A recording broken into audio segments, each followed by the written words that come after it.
तीन राज्यों में बीजेपी ने जीत का डंका बजाया। उसके बाद बिहार की सियासत भी गरमाई हुई है। दरअसल सवाल इंडिया अलायंस को लेकर के उठ रहे हैं, जिस अलायंस की बुनियाद पटना की धरती पर ही पड़ी थी। बिहार के मुख्यमंत्री नीतीश कुमार, जिन्होंने सबसे पहले विपक्षी एकजुटता की बात कही, वो नीतीश कुमार पटना में तमाम विपक्षी नेताओं को लेकर आए थे। कोशिश इस बात की हुई थी कि 2024 या उससे पहले बीजेपी के खिलाफ एक मोर्चा बनाया जाए, विपक्षी एकजुटता का मोर्चा, जिस मोर्चे के बूते बीजेपी को 2024 के लोकसभा चुनाव में मात दी जाए। पटना के बाद मुंबई और बेंगलुरु में भी बैठकें हुई, नाम भी तय हुआ गठबंधन का। लेकिन जब 5 राज्यों में चुनाव हुए तो 3 प्रमुख हिंदी पट्टी के राज्यों में, मध्य प्रदेश, राजस्थान और जो छत्तीसगढ़ के चुनाव नतीजे थे, वहां पर कांग्रेस औंधे मुंह गिर गई। अब इसके बाद ये सवाल उठ रहा है, सवाल पैदा हो रहा है कि क्या विपक्षी गठबंधन का वजूद यहीं दम तोड़ जाएगा? क्योंकि कांग्रेस की जो पतली हालत हुई है और जिस तरह बीजेपी ने वापसी की है इस विधानसभा चुनाव के अंदर, बीजेपी ने जिस तरह जीत हासिल की है, उसके बाद सबकी नजरें नीतीश कुमार और आरजेडी सुप्रीमो लालू प्रसाद यादव पर टिक गई हैं। नीतीश कुमार जो इस विपक्षी गठबंधन के सूत्रधार माने गए, नीतीश कुमार जिन्होंने रूपरेखा तय की तमाम विपक्षी दलों को एक साथ लाने की, एकजुट करने की, विपक्षी गठबंधन बनाने की, वही नीतीश कुमार और उनकी पार्टी क्या इस वक्त कांग्रेस की हार से खुश हैं? ये सवाल राजनीतिक गलियारे में इस वक्त तैर रहा है, क्योंकि नीतीश कुमार ने जिस वक्त इन 5 राज्यों में चुनाव की प्रक्रिया चल रही थी, चुनाव प्रचार चल रहे थे, उस वक्त नीतीश कुमार ने लेफ्ट पार्टी के एक मंच से कहा था कि कांग्रेस जो है वो हमको भाव नहीं दे रही है। कांग्रेस क्षेत्रीय दलों को, या फिर मतलब जो दल विपक्षी एकजुटता के लिए फोरम बनाकर एक साथ आए हैं, उनको तरजीह नहीं दे रही है।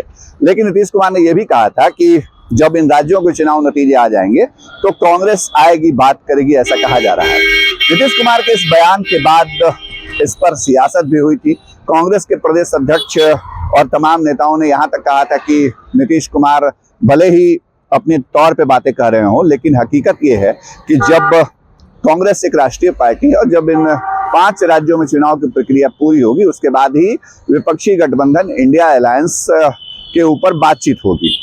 लेकिन अब चुनाव नतीजे कांग्रेस के मुताबिक नहीं हुए और नतीजा ये हुआ कि सवाल भी खड़े होने, एक तरफ जेडीयू के अंदर से, राष्ट्रीय जनता दल के अंदर से, और विपक्षी गठबंधन को इन राज्यों में अगर जमीन पर उतारा जाता तो नतीजे कुछ और होते, ये बातें भी कही जा रही हैं। लेकिन एक जो सवाल है बड़ा, वो ये है कि क्या नीतीश कुमार और लालू यादव कांग्रेस की इस हार से इस वक्त थोड़े अंतर से खुश होंगे? ये सवाल इसलिए क्योंकि कांग्रेस जो है वो बड़े भाई की भूमिका में फिलहाल जेडीयू और आरजेडी को तरजीह देते नहीं दिख रही थी। कांग्रेस नोटिस नहीं ले रही थी, कांग्रेस अपने मुताबिक चीजों को कर रही थी।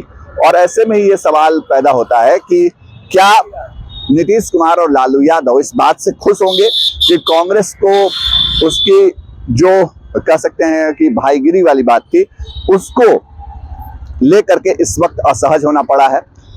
ये सवाल इस वक्त बना हुआ है बिहार की सियासत में। नीतीश कुमार इन दिनों वायरल से पीड़ित हैं। बताया जा रहा है कि उनको वो वायरल की चपेट में है और यही वजह है कि तमाम सरकारी कार्यक्रम और पार्टी के जो कार्यक्रम है वो उन्होंने रद्द किया हुआ है। और लालू प्रसाद यादव की तरफ से अब तक कोई बहुत खास रिएक्शन आया नहीं है। तेजस्वी यादव जब कल रुझान आ रहे थे तब उन्होंने स्टेटमेंट दिया था। लेकिन इस सबके बीच क्या नीतीश कुमार और लालू यादव अब दबाव बनाएंगे कांग्रेस के ऊपर?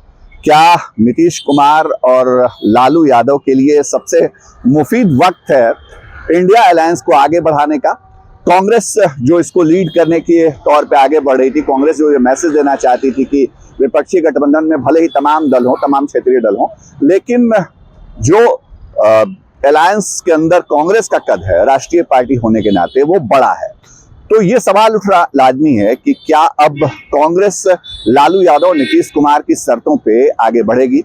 क्या जो चुनाव नतीजे आए हैं छत्तीसगढ़, राजस्थान और मध्य प्रदेश में, उन नतीजों के बाद कांग्रेस बिहार में जब चुनाव होंगे, मतलब देश के साथ जब बिहार में लोकसभा चुनाव होंगे, तो 40 लोकसभा सीटों में से कम सीटों पर बिहार में अलायंस के अंदर निपटाई जा पाएगी?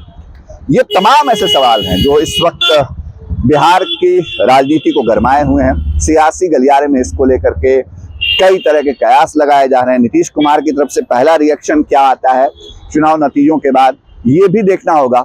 लेकिन साथ ही साथ लालू यादव जो मरे हुए खिलाड़ी हैं राजनीति के, वो किस तरह इस चुनाव नतीजे के ऊपर प्रेशर बिल्डअप कर पाएंगे कांग्रेस के ऊपर, ये भी देखना बेहद दिलचस्प होगा।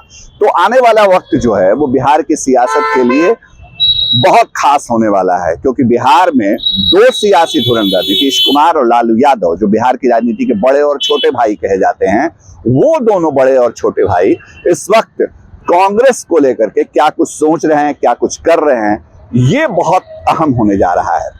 तो हमारी नजर रहेगी तमाम चीजों पे, एक एक डेवलपमेंट भी हम आपको बताएंगे। लेकिन फिलहाल जो नतीजे आए हैं, खासतौर पे 3 राज्यों के नतीजे, वो नतीजे जो हैं वो बता रहे हैं कि नीतीश कुमार और लालू यादव के लिए शायद अलायंस में ये वक्त थोड़ा उनके लिए बेहतर होगा। नीतीश कुमार के बारे में बात कही जाती रही कि जब इंडिया अलायंस बना और उसके नाम की घोषणा हुई तो नीतीश कुमार इससे खुश नहीं थे। हालांकि नीतीश कुमार ने इस चीजों को खारिज किया मीडिया के सामने, लेकिन कई ऐसे मौके आए बेंगलुरु या मुंबई में खासतौर पर जो बैठकें हुई, जब पटना में बैठक हुई थी और बैठक के बाद साझा प्रेस वार्ता हुई थी, तो नीतीश कुमार और लालू यादव उस प्रेस वार्ता में मौजूद थे। लेकिन मुंबई और बेंगलुरु की बैठक में वैसी तस्वीरें देखने को नहीं मिली, इसलिए भी ये सवाल उठा। खासतौर पे अब 6 दिसंबर को मल्लिकार्जुन खड़गे ने विपक्षी दलों की बैठक बुलाई है। हालांकि ये इंडिया अलायंस की बैठक नहीं है, ये स्पष्ट करना चाहेंगे।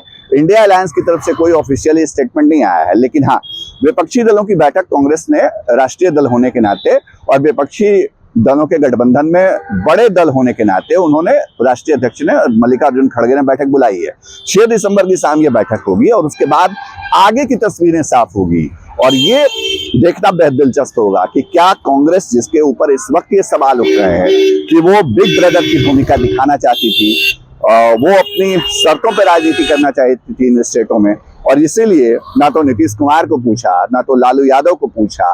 और अब हालात ऐसे हैं कि कांग्रेस अपने 2 हिंदी पट्टी के महत्वपूर्ण राज्य जहां पर उनकी सरकार थी उसको गवा चुके हैं, वहां सत्ता गवा चुके हैं, और अब बीजेपी वहां अप्रत्याशित तौर पर बड़ी जीत हासिल करके सत्ता में आ चुकी है।